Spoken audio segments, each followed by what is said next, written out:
Ton chien est correct? Il est attaché ou il est couché, c'est quoi? Dans leur cage, OK. C'est quel genre de chien? on a un pit croisé, chien de chasse bizarre, là, il est bien OK. drôle. Puis j'ai un bébé berger allemand, là, elle a 4 mois, Ah, toute nouvelle, là. c'est cool, ça. J'avais un autre berger allemand que j'ai perdu cet hiver. Ma vieille, elle avait 11 ans, elle est décédée cet hiver. Fait que OK. là, je m'en ai Nous, acheté autres, nous autres, on a 5 chats, là, pour l'instant. Fait que... un. Bienvenue à La Santé au-delà des mots, un rendez-vous avec des gens passionnés du réseau de la santé. Votre hôte, Jean-Pierre Gagné, lui-même médecin, vous fera partager sa passion pour le domaine et vous fera découvrir une foule d'invités et d'acteurs clés du réseau. Voici votre hôte, le Dr Jean-Pierre Gagné. Bonne écoute! Bienvenue à la santé au-delà des mots. Cette semaine, Madame Véronique Gagné, âgée de 42 ans. Véronique habite Saint-Félix de Kingsey et est préposée aux bénéficiaires à l'hôpital Sainte-Croix de Drummondville. En décembre 2020, elle contracte une forme sévère de la COVID et développe, dans les mois suivants, des symptômes de COVID longue.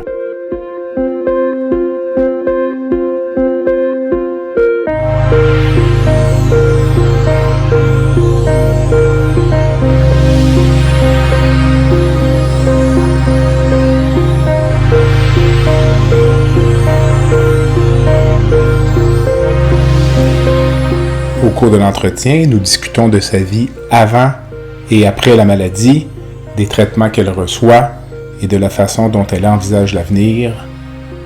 Bonne écoute.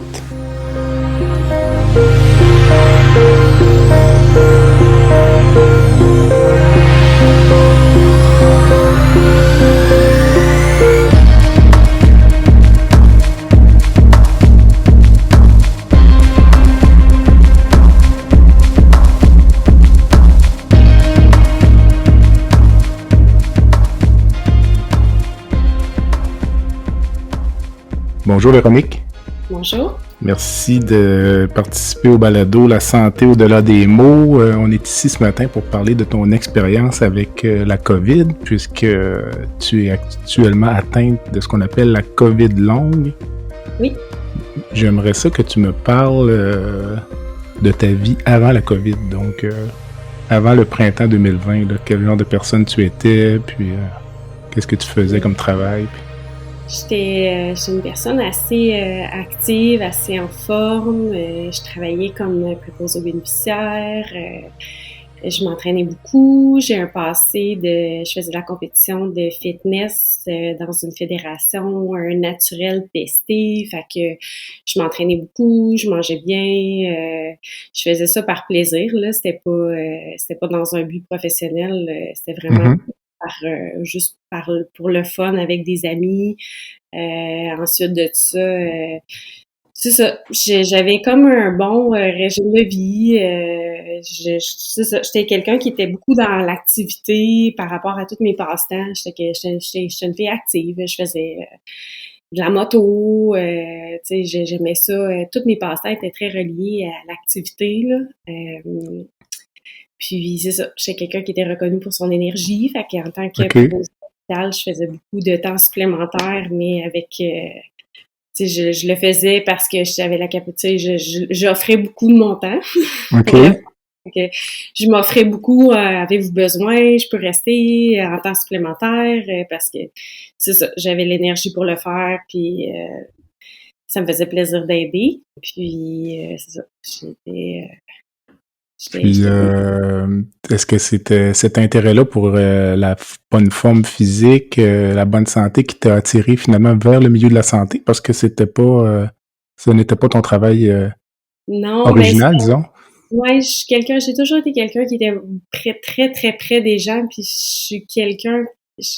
j'aime beaucoup aider. Moi, c'est vraiment OK. l'aide, là. Mon travail de préposé, c'est vraiment, d'aider, de m'assurer que les gens vont bien, là. C'est dans ma nature profonde, là, le système D un peu, puis de m'assurer que tout le monde va bien. C'est dans ma nature là, de toujours m'assurer que mon entourage est bien. Fait que OK. c'est partie de moi. Puis tout ce qui est médical dans ma vie m'a toujours beaucoup intéressée à tous les niveaux. Fait que mon passé dans le médical animal aussi, mais je voulais faire changement. Fait que c'est pour ça que je me suis redirigée vers le domaine plus humain. OK. Puis malheureusement, tu n'as pas eu le temps de travailler longtemps, là, parce que quelques mois après avoir commencé à travailler comme préposé aux bénéficiaires, tu tombais malade. Tu as eu la COVID au début, finalement, de la pandémie. À quel Oui, moment tu en l'as fait, attrapé? c'est ça. J'ai attrapé la COVID en décembre, là, le 28 décembre 2020. 2020, OK. Donc peut-être 8 mois après le début, là. Puis Ouais, si tu me parlais peut-être de ton infection à la COVID, là, des circonstances d'abord dans lesquelles tu es tombé malade. dans le fond, j'étais sur l'unité COVID de l'hôpital OK. Saint-Pierre. Fait que moi, je me suis portée volontaire parce que justement, je me considérais en forme en santé, sans comorbidité. Fait que je me considérais pas quelqu'un à risque. J'ai pas d'enfant, fait que je considérais pas que je mettais plein de gens à risque en me disant, ben si je suis infectée, je mets pas mes enfants puis la garderie, l'école à risque et tout ça. Je me suis Mhm. portée volontaire pour aller sur l'unité COVID. Puis c'est ça, j'ai fini le stretch de Noël, dans le fond, je travaillais à Noël. Puis j'ai fini le stretch de Noël, j'ai fini de travailler le 25 décembre. Puis j'avais congé 26-27. Puis j'étais très fatiguée 26-27, mais tu sais, on avait comme tellement travaillé fort et que Mhm. là, je suis juste comme super fatiguée. Puis nous, en étant sur l'unité COVID, on était testés par défaut à tous les 5 jours, comme d'office. Ils nous testaient à tous les 5 jours pour être capable de nous attraper vite si jamais on était infecté. Puis quand je me suis levée le 28 au matin, j'avais déjà un test de dépistage de planifié. Puis je me suis levée, puis je savais que j'étais infectée ce matin-là parce que j'étais fiévreuse, on aurait dit que je m'étais fait rouler dessus par un camion, j'étais Ah ouais. complètement à terre. J'ai appelé le bureau de santé, je leur ai dit, je m'en vais me faire dépister à mon rendez-vous, mais je vous avertis, je suis malade, puis je suis certaine que je suis positive. Puis quand je suis arrivée au centre de dépistage, j'ai averti aussi, j'ai dit aux infirmières, là, prenez le temps, tu sais, ils font déjà attention, mais je leur ai dit, c'est sûr, je suis positive, fait qu'on va tout bien faire ça comme il faut. Fait que, OK. puis, comme de fait, ça a sorti positif. Puis, tu sais, quand ils m'ont appelé pour me donner mon résultat, ils ont dit, vous êtes positif. Fait que je crois que ma charge virale était excessivement élevée parce que juste entendre la voix de la personne quand elle m'a appelé pour me dire que j'étais positive, d'après moi, ma Mhm. charge virale mais j'étais tellement malade cette journée-là qu'il n'y avait pas de doute. C'est comme une grippe, disons, là, une vraie grippe. Ma fièvre, je faisais beaucoup, beaucoup de fièvre. C'était très OK. musculaire, là. Les premières journées, c'était très, très musculaire. La fièvre, la fatigue, c'est ça, les douleurs musculaires. Puis là, toutes les semaines qui s'en sont suivies, c'était comme un échange de symptômes. Fait qu'il y a des symptômes comme la fièvre a fini par diminuer, mais c'était toutes les semaines qui s'en suivaient, il y avait des nouveaux symptômes qui apparaissaient. OK. Il y en a d'autres qui partaient dans le fond. Fait qu'à un moment donné, j'ai arrêté de faire la fièvre, mais c'est les signes pulmonaires qui sont arrivés.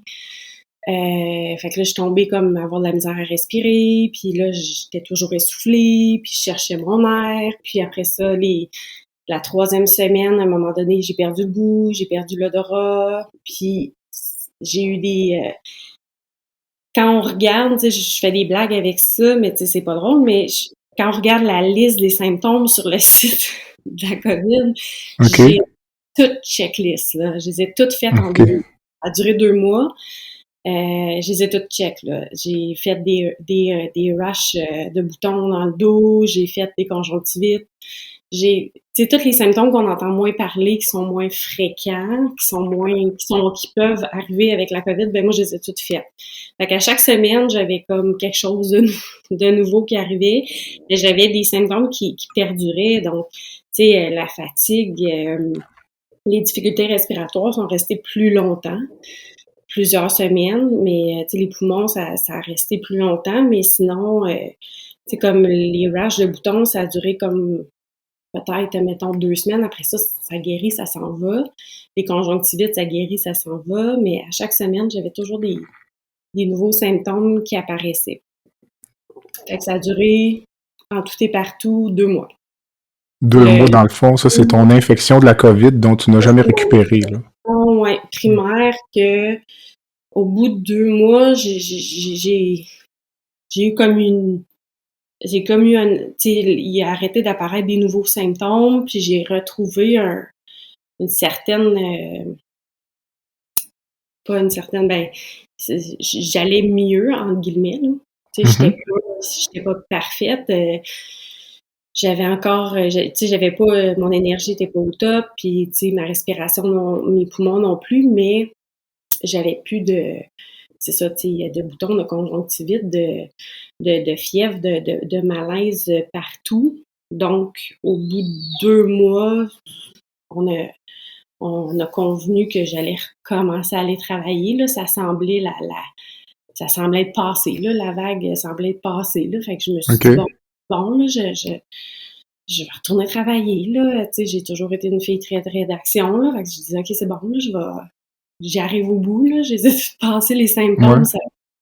Je vais être bonne là, je vais retourner travailler. Fait que mais là, à ce moment-là, on est en février. J'essaie de me rappeler, parce qu'on a l'impression que ça fait 10 ans que ça a commencé, cette pandémie-là. Est-ce que l'horaire de vaccination, avais-tu un premier vaccin ou... Non, moi, j'avais pas encore été vaccinée. Dans le fond, nous, là, moi, quand j'ai été infectée, ils commençaient à nous appeler, vu que nous, on était sur l'unité COVID, ils commençaient à nous appeler pour nous donner des dates. Là. Ça commençait à arrêter les vaccins. De mémoire, là, ils commençaient à nous appeler parce qu'on était prioritaire en étant sur l'unité. Mais les filles, je dis les filles parce qu'il y avait quelques gars, mais dans le domaine de la santé, on parle d'autant de filles. Ils ont commencé à être vaccinés là, dans le mois de janvier. Après les fêtes? OK, là. C'est ça, c'est OK. Donc, moi, j'avais pas de vaccin à ce moment-là. Donc, les 2 premiers mois, au début, là, tu te dis c'est une COVID, je fais la COVID comme tout le monde, là, dans le fond, puis même, j'imagine qu'après quelques jours, t'es encore en vie, puis après une semaine, au début, j'imagine t'es rassuré. Quand est-ce que tu commences à t'inquiéter, là, puis à trouver, il me semble que c'est pas normal. La 3e semaine, j'ai dû me rendre à l'hôpital à cause de mes difficultés pulmonaires. Parce que c'était vraiment difficile. Là. Je tombais en détresse respiratoire, considérant que je suis quelqu'un de très en forme. Quand je me lève du sofa pour aller à la salle de bain puis je tombe en proche détresse respiratoire, c'est pas normal pour quelqu'un comme moi. Fait que effectivement, quand je me suis rendue à l'hôpital, ils ont fait des tests, ils m'ont fait des radios. Aux radios, comme la plupart des gens COVID, il y a rien qui sort. Là. Les poumons sont beaux, mais il y a des pertes de capacité. Fait que dans le fond, ils ont vérifié, puis effectivement, au test, là, ils voyaient que mes poumons fonctionnaient pas bien à l'effort et tout ça. Fait qu'ils m'ont comme un peu cette journée-là donné le choix de dire vu ta condition, on peut. J'étais comme borderline. Là, ils me disaient si c'est en pire, c'est sûr qu'il faut absolument que tu reviennes. Ils m'ont laissé un peu comme m'évaluer moi-même, sachant que, bon, je travaille à l'hôpital. Mais j'étais comme vraiment sur la ligne. J'ai passé proche de faire un petit dodo à l'hôpital. De m'en aller sur ma propre unité. Ben oui. Mais là, tu n'es plus contagieuse, par contre. Là. T'es pas en isolement. J'étais rendue à 3 semaines, mais oui, vu que j'étais encore très symptomatique, je serais allée sur l'unité COVID, là, ouais. J'aurais été traitée comme une patiente COVID, là. OK. C'est ça. Fait que là, dans le fond, ils m'ont comme un peu laissé le choix. J'étais borderline, j'avais pas vraiment envie d'être hospitalisée, à ce moment-là. Fait que j'ai dit, je vais retourner chez nous, puis je vais m'évaluer, mais j'étais très, très, très borderline. J'étais à la limite, là. À l'effort, je décompensais, puis mon taux d'oxygénation dans le sang descendait très, très rapidement. OK. Puis là, tu me disais, toute cette phase-là dure 2 mois, puis là, en février, tu essaies de retourner au travail, c'est ça? Ouais, je me rappelle plus quelle date exactement, mais je retourne tu sais, bon, ça semble être correct, là, tu sais, il y a plus de nouveautés qui arrivent, en fait, ça semble s'être stabilisé, fait que on tente un retour au travail. Je parle à mes superviseurs et tout ça, fait qu'on, là, l'unité COVID vient de fermer. Fait que comme je suis prête à retourner au travail, bon, il y a la fin de la deuxième vague se termine, puis nous, Drummondville, on était comme le backup de Trois-Rivières, donc ils ferment l'unité. Fait que à ce OK. moment-là, on me réattribue sur un autre département. Euh, donc à ce moment-là, je retourne travailler, puis là, c'est un, je trouve que j'ai de la misère, tu sais, ça me ressemble pas parce que j'ai de la difficulté, c'est un nouveau département, je m'en vais travailler en chirurgie, c'est beaucoup, beaucoup, beaucoup, beaucoup d'apprentissage, puis je suis une fille d'habitude qui est très, très, très rapide, qui est vive d'esprit, qui apprend rapidement, tu sais, qui catch vite, là, tu sais, puis qui prend ses aises très rapidement. Puis là, c'est pas le cas. Fait que j'oublie plein de petites affaires, j'oublie tout le temps, tout le temps, tout le temps plein de petites affaires. J'ai de la difficulté à prendre mes repères, mais bon. Puis là, je fais mes journées, puis j'arrive, je suis épuisée.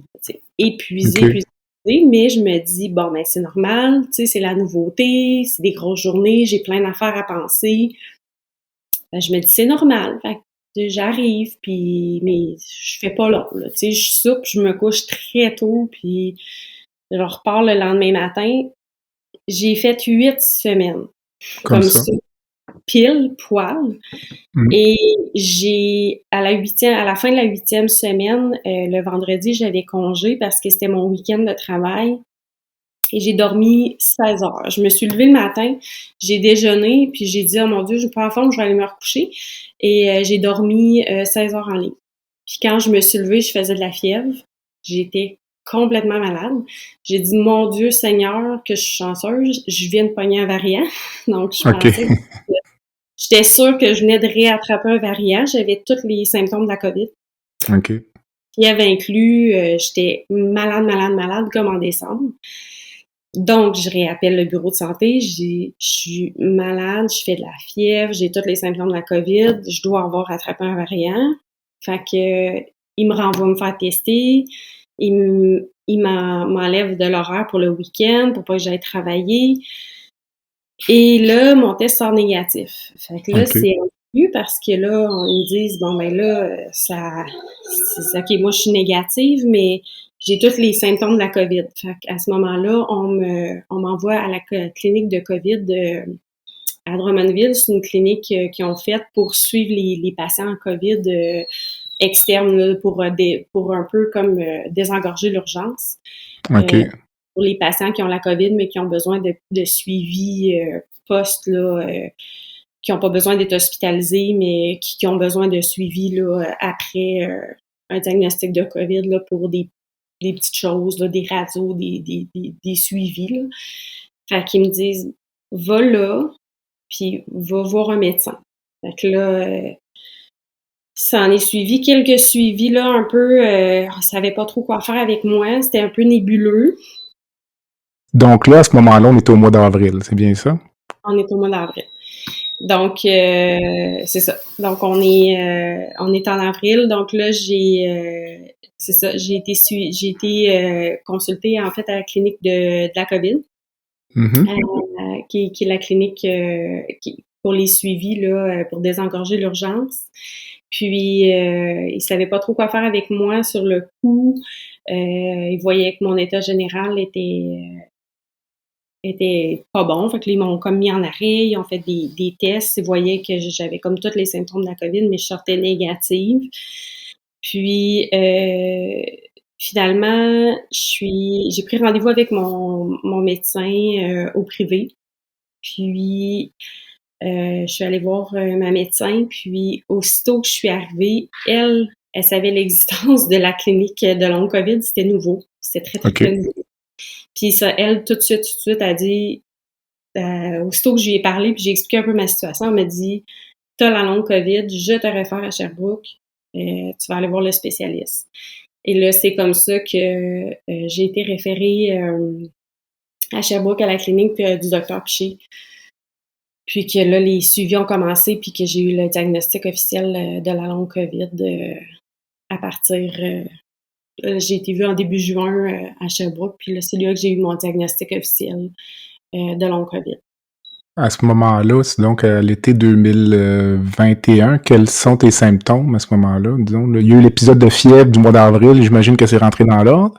C'est surtout de la fatigue ou c'est... En fait, c'est compliqué. La longue COVID, c'est des montagnes russes, c'est des épisodes. C'est toujours des ups et des downs. La longue COVID, c'est des épisodes d'accalmie et de rechute. Toujours.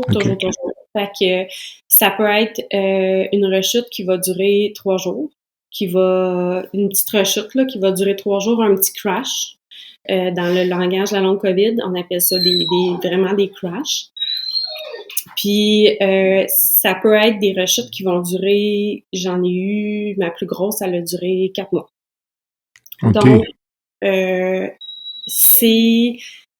puis moi, ce qui est arrivé, c'est que au début, c'est comme un peu un mélange de tous les symptômes, puis à un moment donné, on dirait que plus la longue COVID avance, c'est plus nos symptômes se déterminent, parce qu'il y a 50, je veux pas me tromper, mais il y a 52 ou 53 symptômes possibles de la longue COVID. OK. La liste est longue, là. Puis on a tous chacun les nôtres. Fait que OK. des fois, pour l'expliquer aux gens, je fais un peu le parallèle au cancer. C'est que toutes les gens qui ont la longue COVID, on a chacun notre longue COVID. C'est comme quelqu'un dire, on peut pas comparer 2 cancers, mais on peut pas comparer 2 longues COVID. T'sais, moi, je parle à des gens que eux autres, le seul et unique symptôme qu'ils ont de la longue COVID, c'est la fatigue chronique, mais au point où ils peuvent même pas conduire parce qu'ils s'endorment au volant. Mais moi, ça, la fatigue, c'est pas un enjeu. Tu sais, oui, je vais avoir des journées où je vais devoir faire des siestes. Oui, j'ai pas l'énergie, je suis loin d'avoir l'énergie que j'avais avant. Mais c'est pas un enjeu dans le sens où je gère mes journées, puis je gère mes peu d'activités que je fais, puis je réussis à fonctionner. Fait que c'est ça. Donc, à ce moment-là, quand j'ai vu Dr. Piché, j'avais plusieurs symptômes. J'avais le fameux brain fog qu'on appelle. J'ai développé de l'arythmie cardiaque et de la haute pression, que je n'avais pas de problème cardiaque avant d'avoir la COVID. J'ai beaucoup de problèmes neurologiques, donc de douleurs musculaires et articulaires qui sont apparues avec ma longue COVID. Puis j'ai des problèmes aussi au niveau des problèmes, les pieds COVID là, qu'on appelle, là, des problèmes de peau. Donc ça a apparu à ma première COVID, puis c'est jamais parti, là, donc c'est des problèmes je fais des plaques qui brûlent, là, il y a plein de monde qui font ça, c'est comme des plaques rouges qui brûlent au feu, là. Puis sur le pied gauche. Puis ça a apparu quand j'ai eu la COVID initialement, en décembre, puis c'est jamais parti. Bon, on a essayé un paquet de choses, de médications, pour tous les problèmes de peau qui peuvent exister, puis les médications par la bouche, des crèmes, puis tout ça, puis il y a rien qui règle ça. Puis c'est tout est par phase. Donc, je vais avoir une poussée de ces plaques-là, ils vont guérir, mon pied revient beau, ça passe, 2 mois plus tard, j'ai une autre poussée. Même chose pour mon brain fog, une journée il est là, je peux être 2 semaines où ça va super bien, après ça, je peux être 4 jours à pas être fonctionnelle, à avoir de la difficulté à parler, à me concentrer, je suis désorganisée, les douleurs, je suis médiquée pour ça parce que ça, c'était comme trop présent parce que c'est mon gros symptôme, c'est mon gros enjeu à moi. Douleurs musculaires, articulaires, perte de sensibilité dans ma jambe gauche. J'ai beaucoup de spasmes. Fait que ça, je suis médiquée pour ça. On essaye de gérer ça. Je suis déjà beaucoup mieux. C'est pas parfait, mais c'est déjà beaucoup mieux. Fait que ça, c'est comme mes symptômes principaux à moi. Puis tout ça est parsemé de up et de down, dans le fond. C'est que j'ai des périodes d'accalmie où c'est presque parfait, où ce que j'ai pratiquement pas beaucoup de mes symptômes qui sont là, où ils sont tous là vraiment très doux, très, tu sais, que c'est très gérable. Puis je vais avoir des périodes où ils sont toutes là en même temps, très forts. Fait que je suis comme zéro, aucunement fonctionnelle parce que ma tête répond pas, ma tête suit pas, mon corps suit pas. Je fais de l'arythmie, je suis pas bien, je fais des poussées d'haute pression. Tu sais, tout arrive en même temps. Fait que tout ça joue. Fait que c'est toujours comme des montagnes russes. Mhm. Tout ce qu'on essaie dans le... Tout ce que les spécialistes font, puis tout ce qu'on essaie, c'est d'essayer de limiter les fameux crash, là, les fameux malaises post-effort, puis on essaie de limiter le plus possible, on essaie de limiter les crashs pour que qu'il y en ait de moins en moins, puis qu'ils soient le mieux gérés possible, puis qu'ils durent le moins longtemps possible. Il y a un concept pour le traitement de la COVID qu'on appelle le pacing. J'imagine que ça fait partie de ta thérapie, là. Oui, le pacing, c'est ça. C'est ça, c'est de prévenir les malaises post-effort, en fait. C'est vraiment ce qu'ils nous apprennent au début, ça fait partie de la gestion de l'énergie. C'est de réapprendre c'est carrément de réapprendre à fonctionner, surtout pour des gens qui sont un peu comme j'étais avant, là. Mm-hmm. Juste sur une vitesse qui était comme la cinquième vitesse. Ouais. Fait que pour bien l'expliquer, moi souvent comment j'explique aux gens, là, c'est comme si je suis un vieux cellulaire qui tient plus sa charge. Fait que faut toujours que je sois branché pour fonctionner. Et c'est vraiment comme ça que j'arrive à l'imager, c'est que tout ce que je dois faire, il faut que je reste branché après le mur.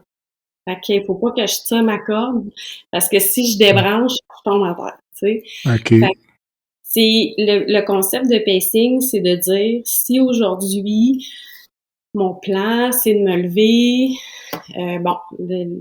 on doit faire, ce qu'on doit faire dans notre journée, c'est se lever, s'habiller, manger, se laver, tu sais, les soins de base, là.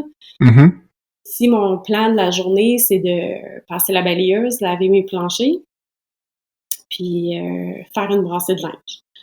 Ben, je peux pas, comme dans ma vie d'avant, si j'avais une journée de congé, puis dire, je me lève, je lave mes planchers, tu sais, je passe ma balayeuse, je lave mes planchers, je fais mon lavage, tu sais, je fais tout ce que j'ai à faire, puis après, je m'assois puis je relaxe. Si je fais ça, puis je tombe dans ma zone rouge, là, que je dépasse ma limite de capacité, là, ce que je fais, c'est que je vais tomber brûlée pour aujourd'hui, demain, puis peut-être même après-demain. Je vais avoir brûlé ma batterie pour... Tu sais, je vais avoir comme descendu ma capacité de récupération de 2 escaliers. Dans le fond, je vais reculer de 2 marches. OK. Le concept de pacing, c'est je me lève, je déjeune, je suis tout le temps en train de m'auto-évaluer. Moi, je vais aller prendre ma douche. Tu sais, est-ce que je m'assois, je relaxe, puis je vais prendre ma douche dans une demi-heure ou je vais prendre ma douche maintenant, tu sais.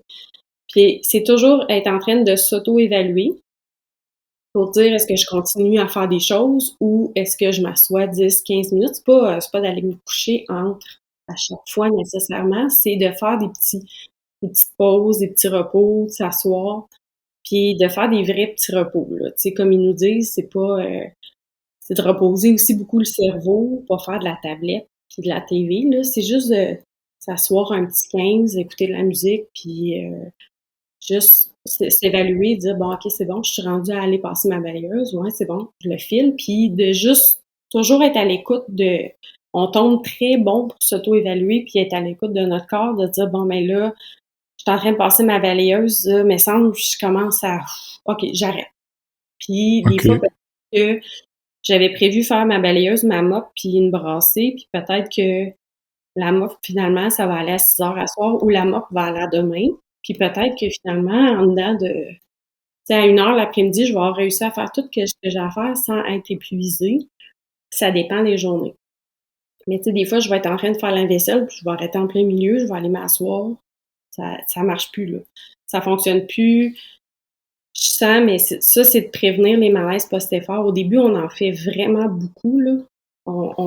Parce qu'on se surcharge puis on dépasse tout le temps nos limites, puis là, on fait comme, hey, je me sens pas bien, mais quand je me sens pas bien, il est déjà trop tard. Fait que là, on se remet à aller se coucher, puis faire une sieste de 2 heures. Puis c'est là que là, on tombe dans tout le temps la récupération qui...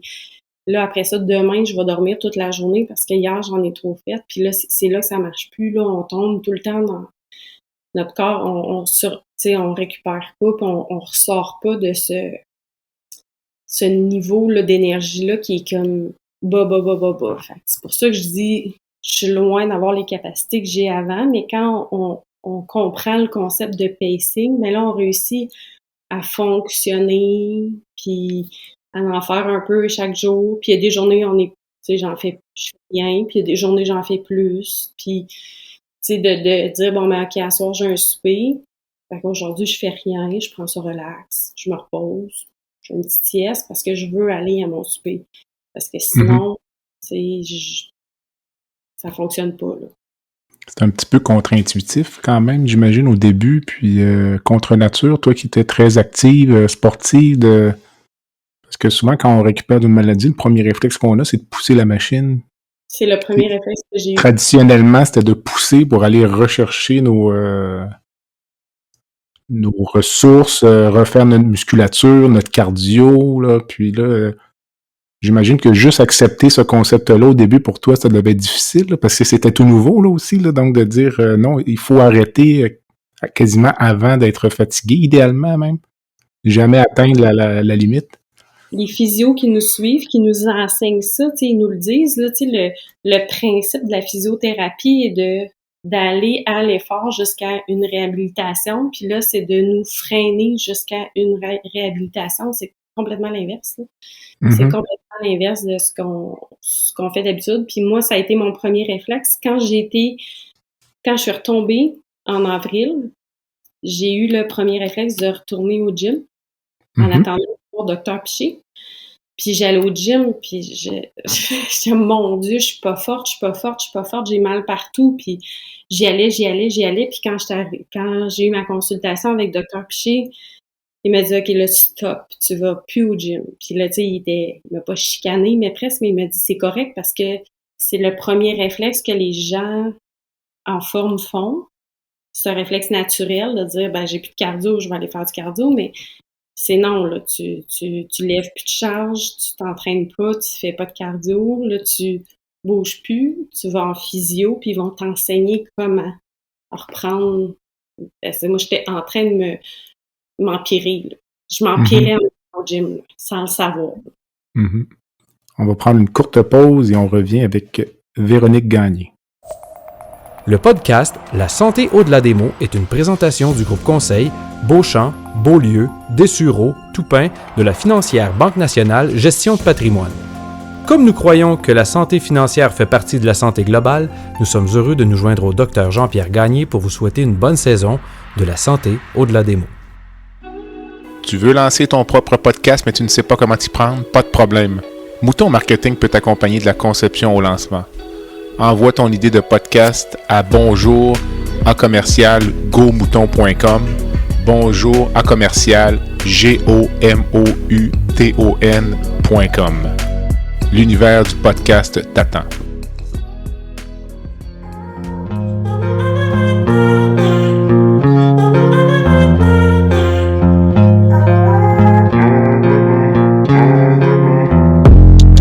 Visitez le site web du balado à www.baladosanté.ca au BALADO-SANTE.ca.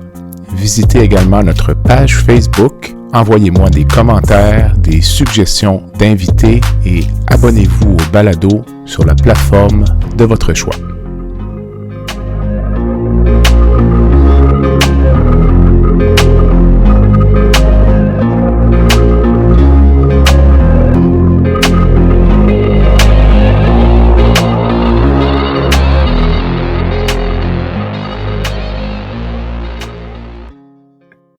Véronique, les gens qui te connaissent bien, là, ou depuis longtemps, puis qui voient Véronique Gagné en juillet 2022, puis qui connaissaient la Véronique Gagné de 2019, est-ce qu'ils voient la même personne ou les gens sont un peu surpris ou Ben, incrédules, même à la limite, je sais pas. ouais. Ouais.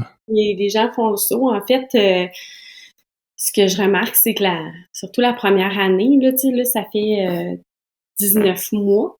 Euh, Ce que je réalise, c'est que la première année, les gens m'ont pas tant vu, mon entourage proche même, là, je dirais. Parce que quand j'étais en mauvaise condition, quand j'étais pas dans des bonnes périodes, quand j'étais dans des crashs, là, justement, Mhm. pas bien, ben c'est sûr que je sortais pas. Donc, quand on avait des invitations à sortir à souper chez des amis, des trucs comme ça, mais si j'étais dans une mauvaise journée ou une mauvaise période, ben on annulait. Tu sais, bon, c'est pas une bonne journée, on va se reprendre. Tu sais. Mhm. Fait que les gens me voyaient la première année vraiment plus dans mes bonnes journées, mes bonnes périodes.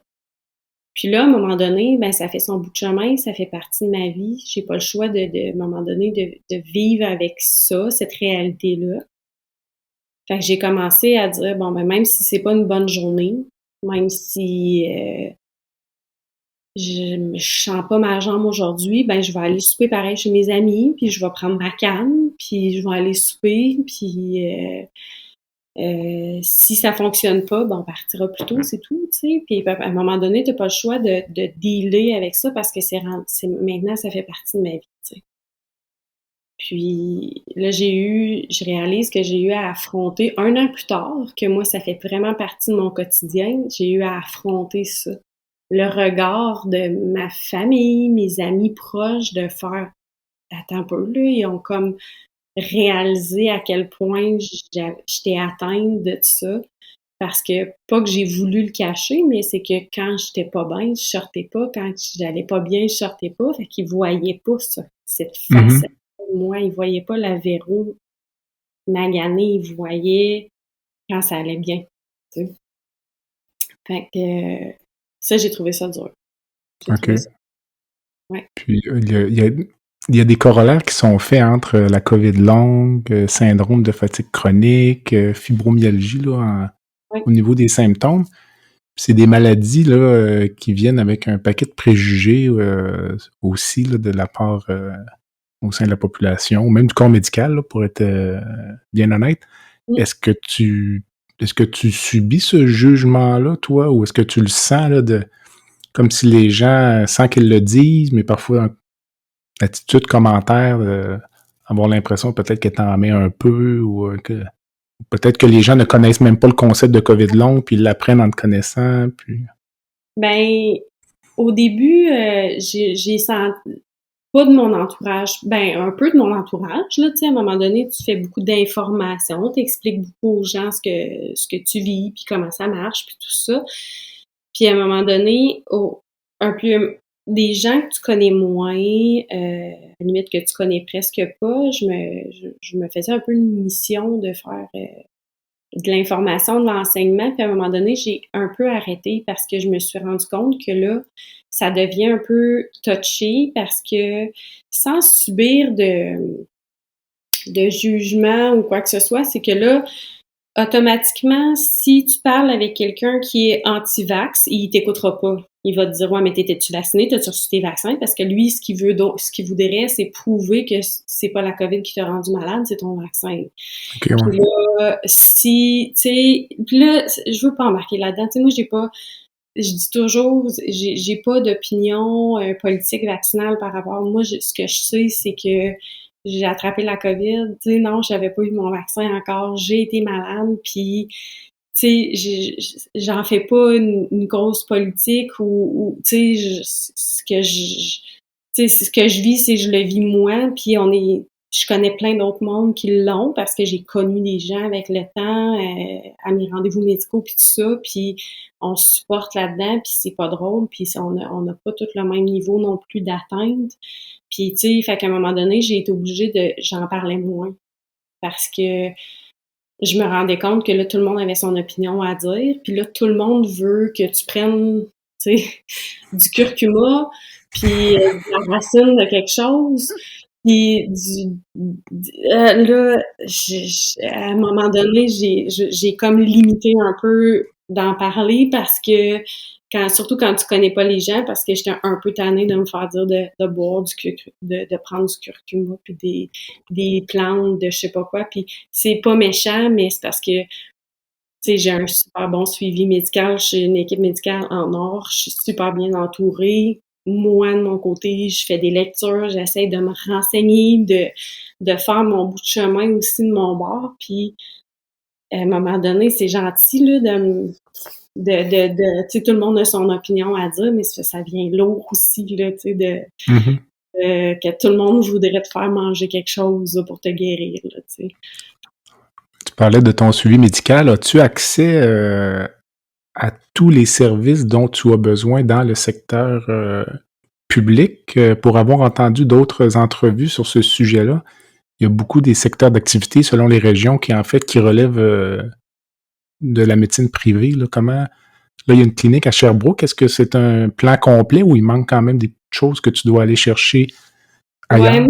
je suis chanceuse, là. Je suis suivie par Docteur Piché, qui est public. Après ça, la neurologue aussi. Je suis référée, dans le fond, à une clinique que je suis suivie par physio et ergo, qui est Mhm. couvert, que je suis couverte là parce que vu que j'ai attrapé la COVID au travail, dans le fond, je suis couverte par la CSST. Donc, mes suivis en ergo et en physio sont couverts par la CSST. Puis, ensuite de ça, la seule chose que j'ai pris le lead par moi-même, c'est que j'ai commencé un suivi cet hiver en psychothérapie. J'ai commencé une, un suivi en psychothérapie là, parce que je trouve que c'était important de prendre soin de ma tête aussi dans tout ça. Mhm. C'était super important de m'assurer que ma tête allait suivre les changements de mon corps là-dedans. Mhm. Et ça, je l'ai fait par moi-même parce que au niveau des demandes et l'attente que j'aurais eue, là, je m'étais informée, faire la demande, puis attendre que d'avoir une approbation, d'avoir un psychologue attitré par la CSST. Là, je sais que les délais auraient été épouvantablement longs. Donc, je l'ai fait par moi-même, puis vu que j'ai des assurances privées qui couvrent à 50%, j'ai décidé que c'était un bon investissement d'investir pour un suivi en psychothérapie par moi-même. Ça m'amène à te demander actuellement s'il y avait un mot pour décrire ton état d'esprit dans le moment où j'imagine qu'à un certain moment donné, il y a eu de la colère ou Oh oui. peut-être En fait, actuellement. ouais, ça change, c'est comme une auto qui tourne. OK. Mais la première année a été beaucoup dans la résilience. Là, j'ai été beaucoup dans la neutralité, puis j'ai été obligée de me forcer à rester toujours à me forcer à rester au jour le jour, toujours, toujours, toujours. Je ne pouvais pas me projeter parce que à partir du moment où je me projetais à me dire si je reste comme ça, si je m'améliore plus, qu'est-ce que je vais faire? Parce que moi, j'étais dans un processus où je tripais sur ma job, où j'avais commencé mes cours au cégep pour faire, puis j'avais plein de projets de devenir infirmière, puis de même, à la limite, tu sais, pousser au bac, j'avais plein de projets. Fait que là, j'étais comme, si je me projetais dans le futur, ça dégringolait, là. Je tombais anxieuse, je pleurais, je savais plus où j'allais m'en aller, ça marchait pas. OK. Fait que la première année, ça a été de vraiment m'obliger à rester le jour J, rester au quotidien, dealer avec ma journée. C'est une bonne journée. OK, c'est une bonne journée, ben on va en profiter. Si c'est pas une bonne journée, ben on va se reposer puis on va s'organiser pour que demain, ça soit une bonne journée. Dealer avec les mauvaises journées, enjoyer les bonnes journées. À partir de janvier-février, quand j'ai pris la décision de commencer ma psychothérapie, c'est qu'il y a eu un gros revirement de situation. J'ai fait une prise de conscience que je me suis dit, ça fait 1 an. Je me suis dit, je vais pas mettre des lunettes roses. J'attendrai pas de retrouver ma vie d'avant parce que je peux attendre longtemps après quelque chose qui arrivera jamais. Et je me mettrai pas des lunettes roses en me disant ça va bien aller, la fameuse phrase. Mhm. Je peux pas vivre comme ça. Puis je veux pas être pessimiste non plus en me disant c'est épouvantable, ma vie, je fais donc bien pitié, c'est pas mon genre. Mais je me suis dit, à partir de maintenant, j'ai décidé que c'était ça ma vie. Je suis comme ça. Puis je vais apprendre à vivre en me disant que je vais rester comme ça. Puis OK. pas être pessimiste. Dans ma tête à moi, c'est pas être pessimiste, puis c'est pas être négatif. Moi, j'ai décidé que j'ai décidé que j'allais rester comme ça, dans cette condition-là. Puis tout ce qui va arriver de plus, je vais le prendre, puis je vais l'enjoyer. Puis si je vais chercher 10% de plus, je vais être contente. Si je vais chercher 50% de plus, je me roule à terre. Puis si je vais chercher 70% de plus, je fais un gros party. Mais, OK. tu sais, ce que je veux dire, c'est que tout ce qui va arriver de plus, toute l'amélioration que je vais aller chercher, je vais l'apprécier au plus haut point, mais au moins, j'ai décidé que je me mettais pas dans l'attente, puis que je dealais avec ma situation, puis que c'était ça ma nouvelle vie, parce que j'ai trop perdu, j'ai plus aucun de mes passe-temps. Il a fallu que je m'assoie, tu sais, puis que je dise, bon, faut que je me trouve toutes des nouvelles occupations puis des nouveaux passe-temps parce qu'il y en a aucun que je suis capable de faire encore. Aucun. Tu sais, OK. c'est difficile, là. C'est difficile. Mhm. Je suis pas capable de lire un livre. Je suis pas capable d'aller prendre une marche. Je suis pas capable. Tu sais, il y a aucune chose que je faisais pour occuper mon temps, mes temps libres, que je suis encore capable de faire. Tu sais. Mhm. À un moment donné, je me suis dit, c'est ça ma nouvelle vie. Je vais réapprendre à vivre avec. Je vais réapprendre à l'occuper. Puis, tout ce qui va revenir, je vais le prendre. Mhm. Euh, les médecins te disent quoi? Est-ce que c'est une maladie qui est trop nouvelle pour établir des pronostics? Ou... Ouais. C'est trop nouveau. Sont toujours dans la prudence dans leur réponse. Puis, tu sais, dans leur réponse. Puis, c'est pour vrai. Moi, je leur en veux pas là-dedans. Tu sais, il y a tellement beaucoup, beaucoup de choses qui arrivent, beaucoup de nouveautés, de nouveaux symptômes, c'est tellement complexe. Puis je pense qu'on est tellement toute la gang. Je sais pas il y a combien de cas de COVID long au Québec répertoriés, mais je suis sûre qu'il y en a pas un pareil. Fait que tu sais, c'est difficile, mais tu sais, je sais qu'il y a beaucoup de projets de recherche. Moi personnellement, je suis sur 3 projets de recherche à l'Université de Sherbrooke. OK. À un moment donné, avec tous ces projets d'études-là, ils vont finir par mettre des points communs, là, ils vont finir par être capables de mettre des dénominateurs communs, comme on dit. Là. Mais c'est tellement... Je pense que c'est tellement vague, puis c'est tellement... Justement, il y a tellement de symptômes que c'est difficile de... Ils sont pas capables de donner de temps, Puis Mhm. nous, en étant dans ce que je remarque, en tout cas avec les gens que je parle, nous, les premiers, là, les premières, deuxième vagues, là, on a une atteinte qui est, je dirais pas pire, parce que c'est pas ça que je veux dire, mais on a une atteinte qui est plus, avec des symptômes qui sont plus, je sais pas comment le bon mot pour dire ça, mais les derniers, mais tu sais, ça suit un peu comment le COVID vient aussi affecter quand les gens tombent malades. C'est que là, le COVID, il est plus contagieux, les gens sont un petit peu moins malades, tu sais, OK. plus ça va, plus le COVID, il se présente plus proche d'une forme de grippe. Fait que OK, donc les gens, les COVID longues plus tardives sont peut-être moins symptomatiques ou moins d'impact fonctionnel? C'est ça, les dernières, je suis sur des forums, puis les nouvelles COVID longues semblent avoir des symptômes un peu plus, tu sais, ben, tu sais, que les gens semblent être quand même restés un peu plus fonctionnels. Tu sais, il y en a qui ont des COVID longues qui continuent à travailler, tu Mhm. sais, versus que moi, tous les gens que j'ai connus dans mes rendez-vous, ces choses-là on a attrapé la COVID dans les débuts, puis que là, c'est ça, ça fait 1 an et demi, 2 ans qu'on a la COVID longue. On est tous un peu comme moi, là, en grosse perte de capacité, là, tu sais, cognitive, motrice. J'avais entendu que pour certaines personnes qui ont fait la COVID longue, le fait de ne pas avoir passé le test de dépistage à l'hôpital, donc un test de maison, ça pouvait constituer un enjeu éventuellement pour faire reconnaître leur maladie de COVID longue dans la mesure où la date de début ou même l'existence de la maladie n'était pas documentée. Oui, ça, je sais pas.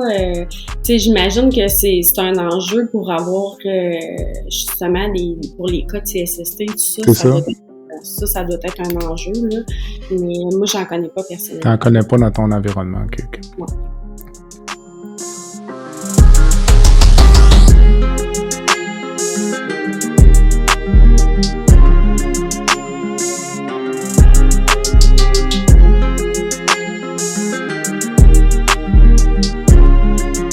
Véronique, même pour les sujets plus difficiles comme peut-être la maladie dont tu souffres, j'aime bien, règle générale, terminer mes entrevues par une section baguette magique, donc peut-être un peu plus ludique, puis parfois ça permet de connaître l'invité sous un autre jour. Donc, si je te laissais aujourd'hui changer une chose dans le système de santé québécois, ce serait quoi? Moi, j'ai réfléchi beaucoup. C'est sûr que il y aurait des choses à changer, mais moi, j'irais avec les actes délégués. OK. Je pense que ce qui m'a fait pencher pour ça, c'est mon passé de travail en urgence vétérinaire. Je m'explique, c'est que je donne un exemple, si les préposés aux bénéficiaires avaient, puis je sais que ça commence à parler de s'en aller vers là, mais si les préposés aux bénéficiaires pouvaient prendre les températures, prendre les pressions, tu sais, mieux répartir les actes délégués, tu sais, je sais que les préposés, ils en manquent déjà, puis qu'ils ont déjà beaucoup de tâches, mais un travail plus d'équipe réparti sans que ce soit, tu sais, que travail en bloc, tu sais, que l'équipe là parce que en urgence vétérinaire, c'était ça. Tu sais, il arrivait un chien accidenté, tout le monde était là, tu avais les animaliers, les techniciennes, les vétérinaires, et tout le monde était là, puis un animalier pouvait faire une prise de température là, sur le chien. Là. Tu sais, c'était... Tu sais, je trouve que si c'était mieux réparti comme ça, s'il y avait plus une meilleure répartition des tâches, des droits, je trouve que ça aiderait sans que nécessairement ce soit juste, ben là, c'est les préposés qui font les températures, fait que là, les infirmières, ils font plus les températures, tu sais. Il me semble que ça serait plus rondement parce que des fois, là, ça arrive là, que les préposés ils en ont du temps libre, là, mais ils pourraient dire aux infirmières, hey, je peux-tu aller faire des températures, je peux-tu aller faire des pressions, tu sais, je peux-tu, parce que dans le domaine vétérinaire, ça fonctionne comme ça. T'sais. Fait que je peux-tu faire quelque chose pour t'aider, je peux-tu aller te faire des températures, je peux-tu, tu sais, puis des fois, c'est des techniciennes qui ont du temps puis qui disent aux animaliers, hey, voulez-vous que je sorte des chiens parce que j'ai du temps, je vais aller promener vos chiens, tu sais, mais je trouve que ça serait un must. En santé, c'est plus difficile, donc mais ça se discute effectivement. Je reprendrai la baguette magique, puis je te laisse rencontrer une personne dans le monde, vivante ou décédée, pour prendre un café ou promener un chien. Ouais. Ah, ben sûrement que j'irais promener un chien parce que je rencontrerais, je prendrais du temps avec André Bérubé. OK. André Bérubé, c'est un grand homme à mes yeux. C'est un vétérinaire qui est malheureusement décédé, qui a été d'une inspiration profonde. C'était mon voisin quand j'étais jeune. OK. Puis, quand j'ai fini mon secondaire, je savais pas trop où m'orienter, je savais pas trop quoi faire. Fait que ma mère, elle m'a dit, ben écoute Vérou, tu sais, tant qu'à t'en aller à l'école, pour t'en aller à l'école, tu sais, prends un an de break, travaille, puis prends le temps, tu sais, de choisir qu'est-ce que tu veux faire. Puis André, ça a donné qu'il s'est blessé au dos.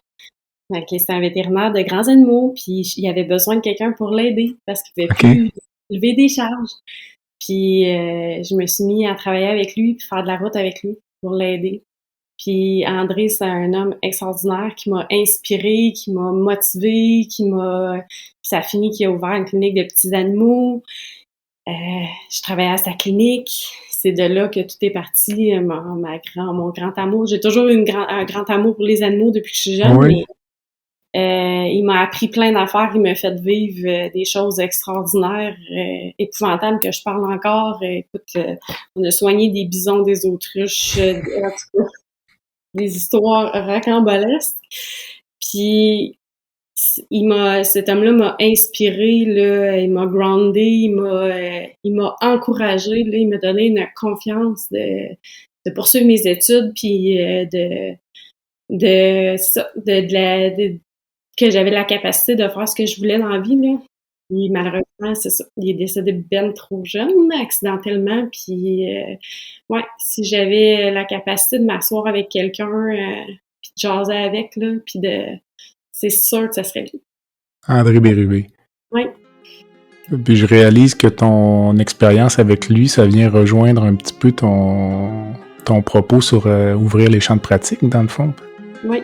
Tu te trouvais à faire de la médecine vétérinaire alors que tu étais encore aux études, à toute fin pratique?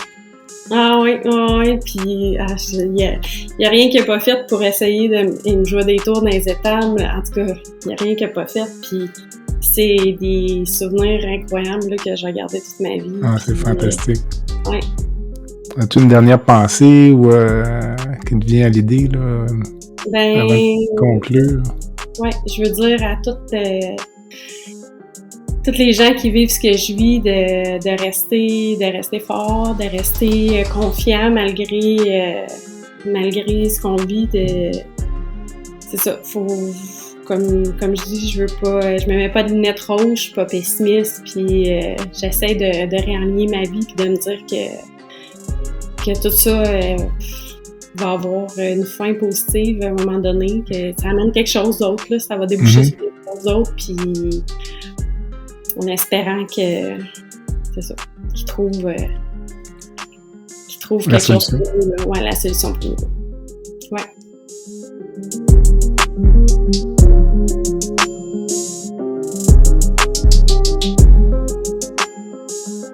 Je te remercie, donc je vais te laisser là-dessus. Je te souhaite bonne chance. J'espère que ça va s'améliorer, puis peut-être au plaisir de se reparler bientôt. Merci. Bye. Bye.